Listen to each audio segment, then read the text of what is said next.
Donc pour ces petits biscuits de Noël qui s'appellent des amandins, ce sont des petits biscuits au cacao et avec des amandes hachées dedans. Donc j'ai préparé tous mes ingrédients. Donc ici j'ai mélangé toutes mes matières sèches, donc j'ai mis la farine, la levure, le sucre, le cacao et les amandes hachées, d'accord? Vous pouvez les acheter directement hachées, ou alors moi j'achète des amandes émondées que je passe un petit peu au mixeur pour avoir des gros morceaux comme ça dedans, vous voyez? J'ai séparé mes œufs des blancs et des jaunes et j'ai mis mon beurre à tempérer. Donc voilà, donc je vais commencer par monter mes blancs en neige. Voilà, j'ai donc mes blancs en neige bien fermes. Je vais les débarrasser et les réserver au frais. Dans un second temps, je vais mettre mon beurre pommade. Donc il est bien tempéré, là il est assez mou. Vous pouvez le passer au micro-ondes chaleur moyenne, 30 secondes pour le ramollir. On va bien le fouetter.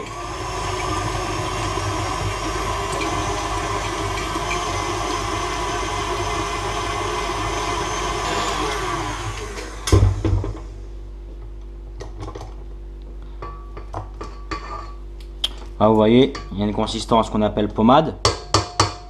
Maintenant, on va y incorporer les jaunes d'œufs. Et on va faire ce qu'on appelle crémer le beurre avec les jaunes.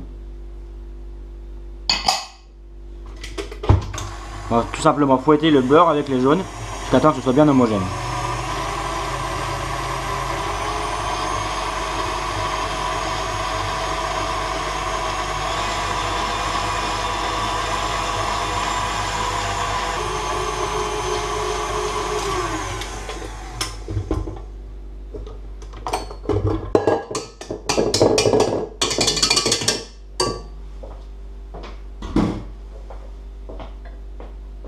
Donc voilà, donc une consistance bien pommade avec une couleur un peu jaunâtre, style crème. Donc les beurres avec les jaunes d'œufs. On va le retravailler un petit peu à la spatule.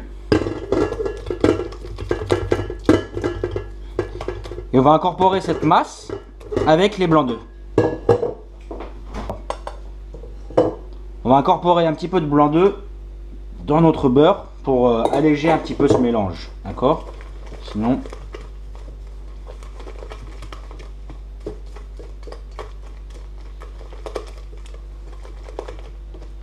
Et après, on va incorporer dans les blancs.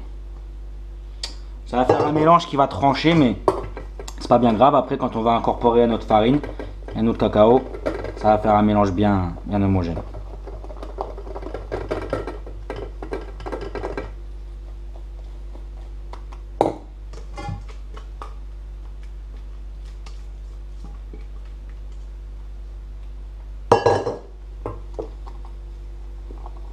Pas trop le travailler, éviter de tout refaire tomber. Voilà. On va incorporer toutes nos farines, nos poudres d'amande et cacao et sucre, levure, mélange.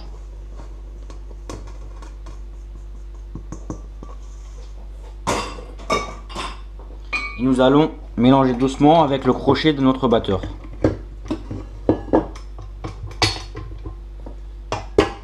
C'est une recette qu'on peut aisément réaliser à la main, pas besoin de batteur. Juste bien monter les blancs en neige et après incorporer à la spatule.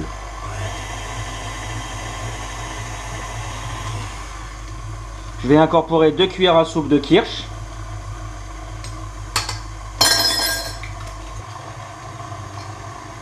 Ainsi que 4 cuillères à soupe de lait.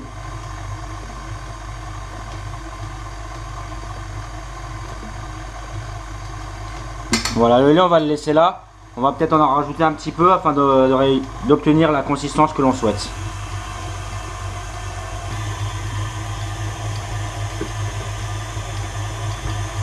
On s'aperçoit que notre mélange est un petit peu sec, donc on va rajouter un petit peu de lait.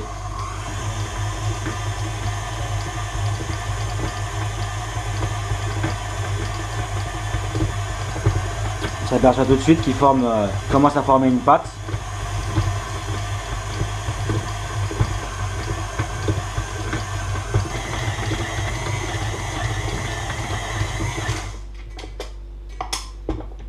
Voilà, on voit que plus rien n'accroche.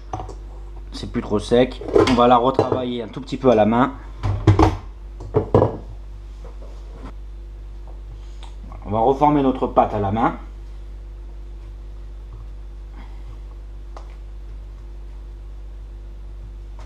Et ensuite, on va laisser reprendre le froid, donc au frigidaire, pendant au moins 2 bonnes heures, hein, pour qu'on ait une pâte bien dure. J'ai ma pâte qui a légèrement, enfin qui a pris le froid, donc qui se tient bien maintenant, vous voyez, on peut former des belles boules. Je vais laisser ressortir tempérer une petite demi-heure pour pouvoir la travailler, sinon elle est trop dure, elle craquelle. Ça c'est une pâte qu'on va pas étaler très fin, vous voyez, à peu près cette épaisseur-ci, sinon les biscuits vont se casser. Je la farine un petit peu pour pas qu'elle colle à mon plan de travail quand je l'étale. Donc là j'ai fait un petit assortiment d'emporte-pièces, hein, spécial biscuit de Noël. Là je vais faire des petites bottes maintenant. On peut faire des petites bottes. Une petite cloche. J'ai préchauffé le four à 180 degrés. Hein, pour tous les biscuits de Noël c'est la même température. 180 degrés. 200 si on veut une légère coloration. Là on veut pas de coloration, on cherche juste à cuire le biscuit, donc 180 ça va suffire. Puis on va enfourner déjà 12-15 minutes. Après 12 minutes de cuisson, on voit nos biscuits qui sont très jolis, ils ont légèrement gonflé, il n'y a pas beaucoup de levure dans la pâte. Donc là ils sont un petit peu mous bien sûr, ils sortent du four. On va les laisser refroidir comme ceci 5-10 minutes en dehors. Et après on pourra les ranger dans nos boîtes et les conserver jusqu'à Noël. Ici j'ai utilisé un papier seal pâte. Mais si vous avez un papier cuisson, tel que celui-ci, ça marche très bien, il n'y a pas de problème.